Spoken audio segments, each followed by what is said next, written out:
আসসালামু আলাইকুম, কেমন আছেন সবাই? কিছু কথা বলার জন্য এই ভিডিওটা। এটা হচ্ছে মানে এই ফেসবুক পেজ না খুললে বুঝতে পারতাম না যে আমার দেখে অনেকেই এত হিংসা, এত কষ্ট, এত যন্ত্রণা এদের ভিতরে। আসলে আপনারা মনে করেন যে এই একটা পেজে সুন্দর একটা ছবিটা সুন্দর হয় হয়তো ফোনের কারণে, বা আমি ভালো করে ছবি তুলি এই কারণে, কিন্তু আপনারা মনে করেন যে একেবারে আমি কোটিপতি হয়ে গেছি, মিলিয়নপতি হয়ে গেছি। হ্যাঁ, আসলে ব্যাপারটা এরকম না। একটা পেজ খোলার পরে একটা মানুষ মিলিয়নপতি হয়ে যায় না।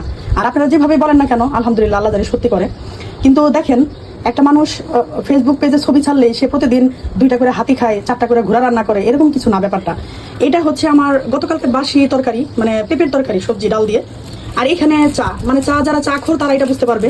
হাজার প্রবলেম হোক, যেমন চাই তাই হোক, নেশা এমন একটা জিনিস যে দুধ চা যারা খায় বা নেশা থাকে আমার মতো, তারা দেখা যায় কি, মানে ঘরে দেখা যায় চাল নাই, তারপর দেখা যায় 10 কেজি চাল আনার দরকার, সেখানে 1 কেজি চাল নিয়ে আসা, 2 কেজি চাল নিয়ে আসা, বাকি টাকা দিয়ে গুঁড়া দুধ, চা পাতা, চিনি নিয়ে আসবো।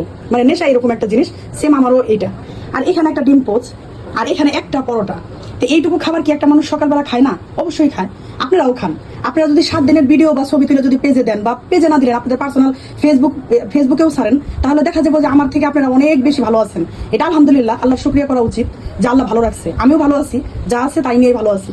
কিন্তু আপনাদের যে মনে হয় যে প্রতিদিন ছবি দিই, অনেক সময় আছে 2 মাস আগের ছবি তোলা, সেটাও দেওয়া হয়। কারণ একটা পেজ মেনটেন করতে গেলে তো একটা নিয়ম কানুন মানতে হয়। আপনি একটা অফিসে জব করবেন, বা একটা মহিলা মানুষ জব করুক, বা যেটাই করুক, তার একটা নিয়ম আছে না, টাইম মতো অফিসে যাওয়া। আপনি আধা ঘন্টা 1 ঘন্টা পরে গেলে পরে তার আপনার ওইটা হবে না, মানে আপনার চাকরি থাকবে না। তো পেজটাও এরকম, কোনো না কোনো ছবি পেজে ছাড়তে হয়, দিতে হয়। আমারও তাই। অনেক সময় দেখা যায় শরীর অসুস্থর কারণে ছবি তুলতে পারি না, ভিডিও করতে পারি না। তখন আমি কি করি, 2 মাস আগের বা 1 মাস আগের বা 15 দিন আগের কোনো ছবি তুলে দিই। আর আপনারা মনে করেন আরে বাপরে বাপ, হ্যাঁ, মানে আমি একেবারে প্রতিদিন একটা করে ওই হাতে কিনে নিয়ে আসি আর ওটা জবাই করে করে খাই। আসলে ব্যাপারটা তা না। আমার পেজের ভিতরে যে খাবারগুলো আছে, এই খাবারগুলোর থেকে ভালো খাবার আপনারা খান, আল্লাহর শুকরিয়া করবেন, যাই খান না কেন, হিংসা বাদ দিয়েন।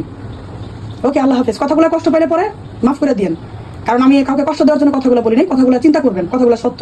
যারা পেজ মেনটেন করেন বা পেজ আছে, সেই ভাই বোনেরাই শুধু এই কষ্টগুলো বুঝবো, তাছাড়া আর কেউ বুঝবো না যে একটা পেজ মেনটেন করা কতটুকু কষ্ট।